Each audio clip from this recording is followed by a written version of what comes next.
In this video, we are going to discuss about molecules with chiral axis. The earlier videos, we have seen that for a molecule to be optically active, there should be chiral carbon. That is nothing but carbon with 4 different groups. If a carbon has 4 different groups attached to that, then the mirror images, they are non-superimposable. Such compounds can rotate the plane polarized light in clockwise direction or anti-clockwise direction. So that is called as optical activity. But there are certain classes of compounds which exhibit optical activity even though there is no chiral carbon. In that, we are going to discuss about only axially chiral compounds. There are 3 classes of compounds. The first one, allene. The second one, substituted biaryls. Third one, it is pyro compounds. Allene has this structure, sp carbon, which is attached with 2 sp2 carbon. When I go for different substituent here, similarly this side, then this becomes chiral. If I have 2 same substituents, then it is not chiral. When I go for different substituent on this carbon and different substituent on this carbon, this may be same, A and A it may be same, B and B it may be same, but on the same carbon you should not have 2 same group. What is the reason why it becomes chiral? Even though I have written like this, when you go for the structure, it is existing like this.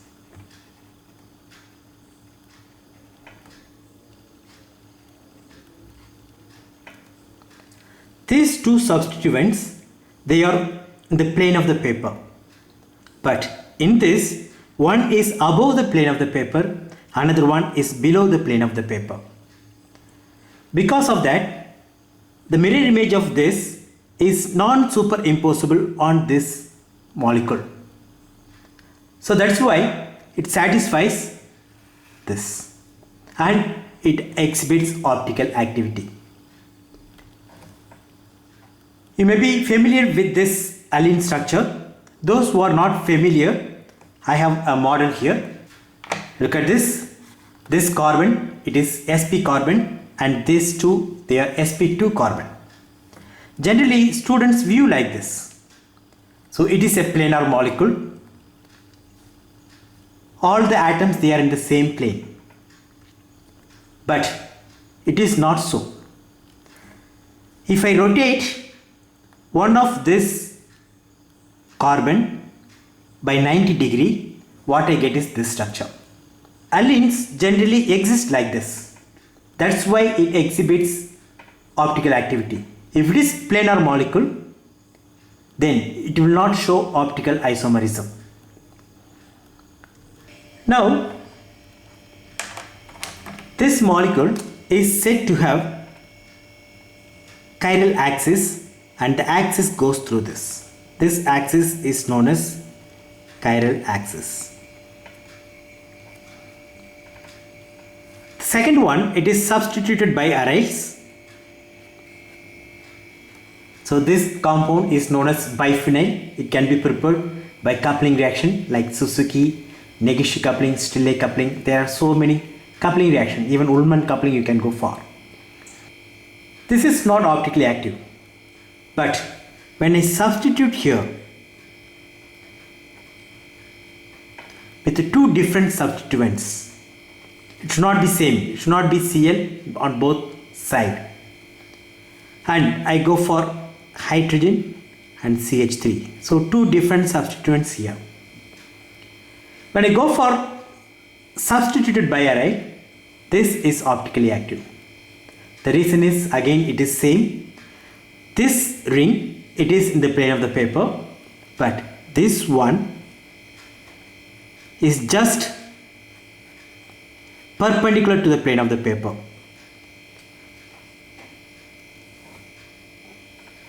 So because of that, this hydrogen will be facing towards us and CH3 it will go down, similar to this. So because of that, again we have chiral axis, that is this axis, and it becomes optically active. The last one, it is spiro compounds. Spiro compounds, they are nothing but two rings fused at one carbon. So this is one 4-member ring, this is another one. When these two rings are connected by one carbon atom, we call it spiro compounds. Here, say these two groups, they are in the same plane. Then one will be above the plane of the paper, something like this, and another one will be below the plane of the paper.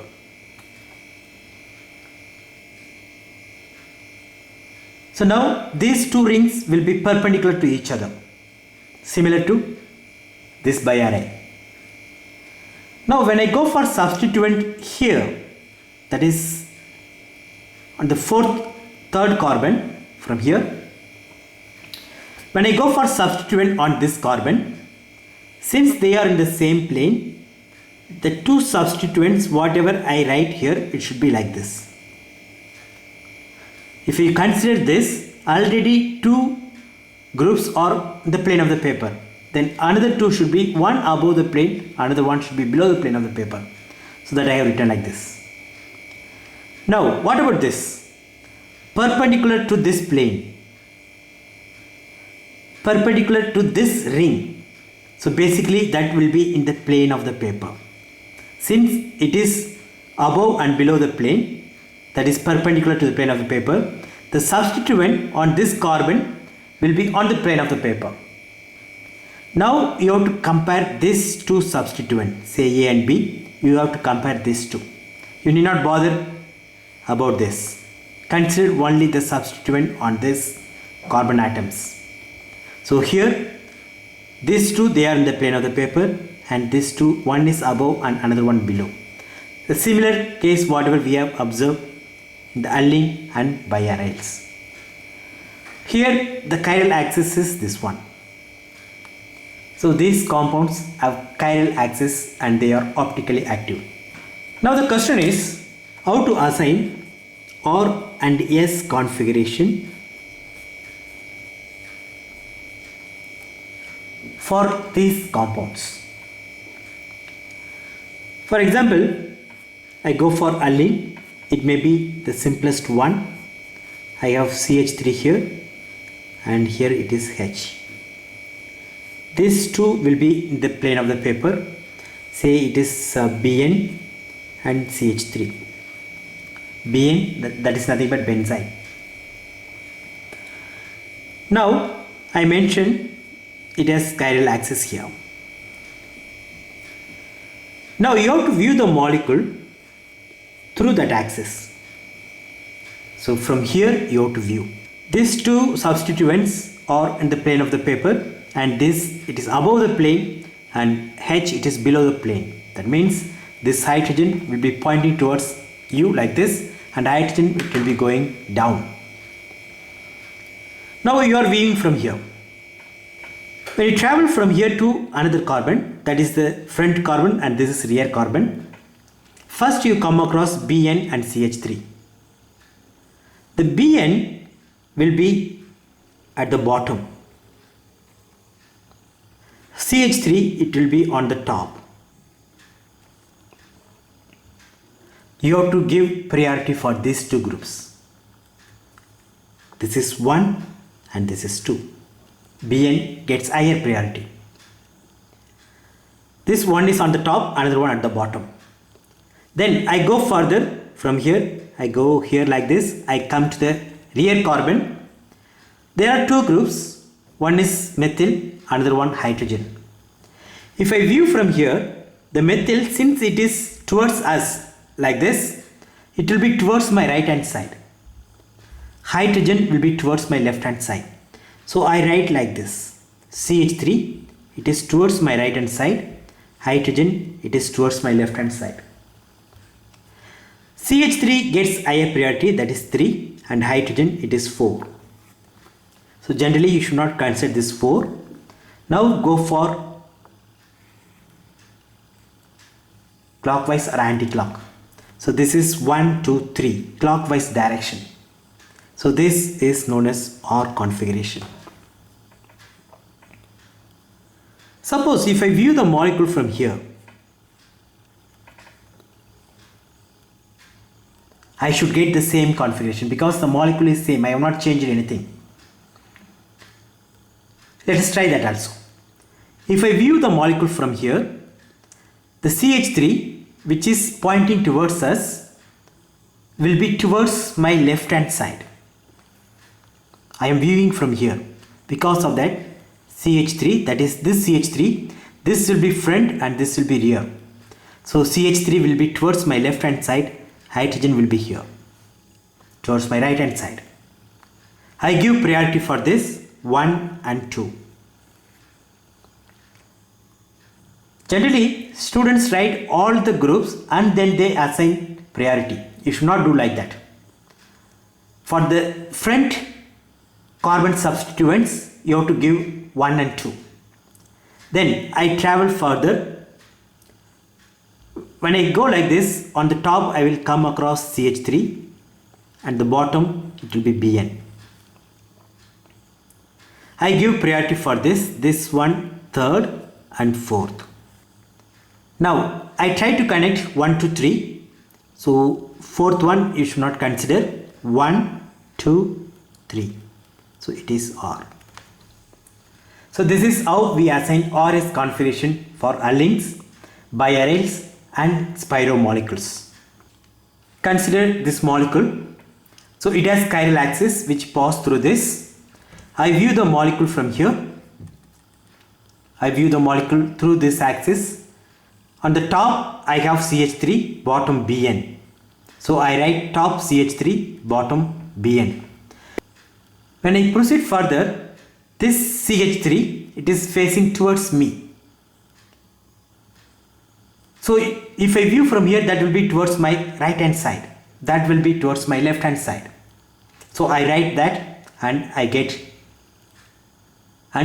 assign priority and I get OR configuration. The same is applicable for substituted biaryls.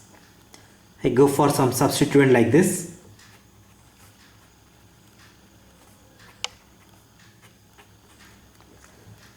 Here, if they don't give any thick line, it is not possible to assign ORS configuration. They have to mention some thick line for one ring. Now I view through this axis. When I view from here, towards my top there is Cl, towards my bottom I have NO2. If you compare the molecular weight of Cl and N, Cl has the higher molecular weight, so I give priority for Cl and the least priority for NO2, that is 2. Then I go further. This ring, it is just perpendicular to this phenyl ring. This thick line used to predict which side or which substituent is facing you. In this case, this hydrogen is facing towards us. If I view from here, that will be towards my right hand side. CH3 It is below the plane of the paper, so that will be towards my left hand side. Now I give priority for these two. CH3 gets higher priority, that is 3, and hydrogen it is 4. I try to connect 1 to 3. What I get is R.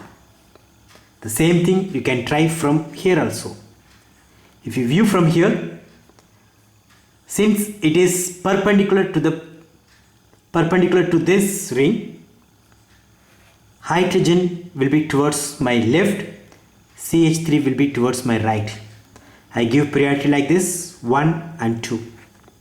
I go further, I come across the rear two substituents, that is Cl and NO2. Cl will be on the top, NO2 will be at the bottom. Now I give priority, that is this is 3 and this one it should be 4. Generally 4 we should not consider, you have to connect 1, 2, 3. So what I get is R. The same approach you can use for spiro compounds also, but generally spiro compounds are not given. It has not been given so far, but in the future it may be given.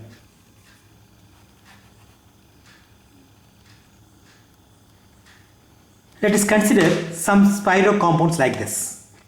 Here I didn't bother, so basically it should be like this.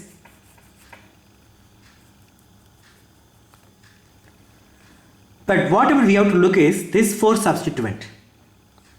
Say I view from here, so this is the chiral axis.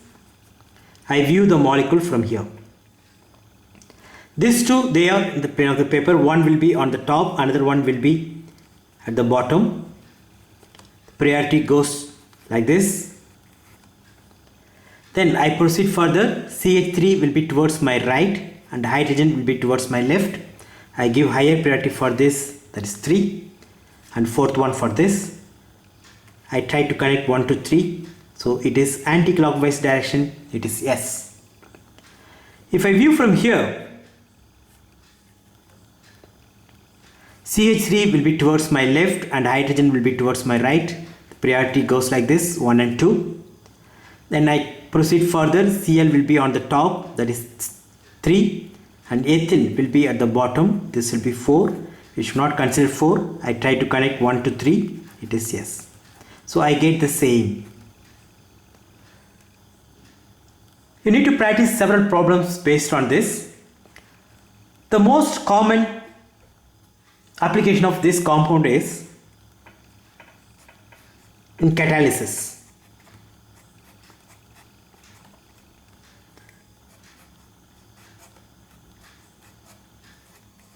This particular compound is known as binol. Binaphthol. Basically it is naphthol. So this beta naphthol. Since there are two beta naphthol, it is known as binol. There is one more ligand known as binap.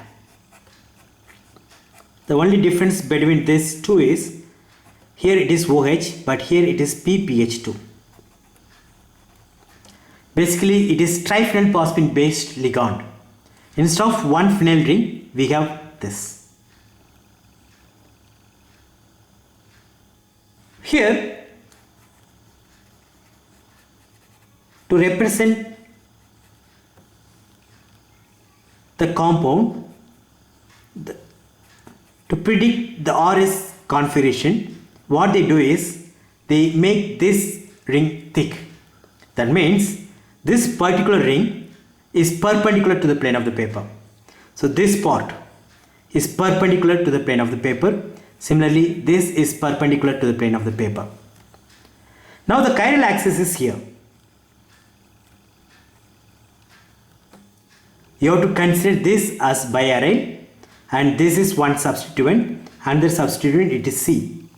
Here OH and here it is C. If you view from the bottom, since it is perpendicular, OH will be at the bottom, the C will be on the top. So what we do is, so the priority will be 1, 2 like this. When you proceed further, OH of this, that is this OH and this carbon, that will be towards OH will be towards my right and C will be towards my left. I give priority like this 3 and 4. So basically it is orbinyl. Similarly, this also will be orbinap, binaphthalene triphenyl phosphine derivative. So this is known as binap. So these two are used as ligand for catalyst. So this OH can bind to some metal catalyst. Similarly, this lone pair of electron on phosphorus will bind to palladium and other catalyst, and you will get asymmetric catalysis.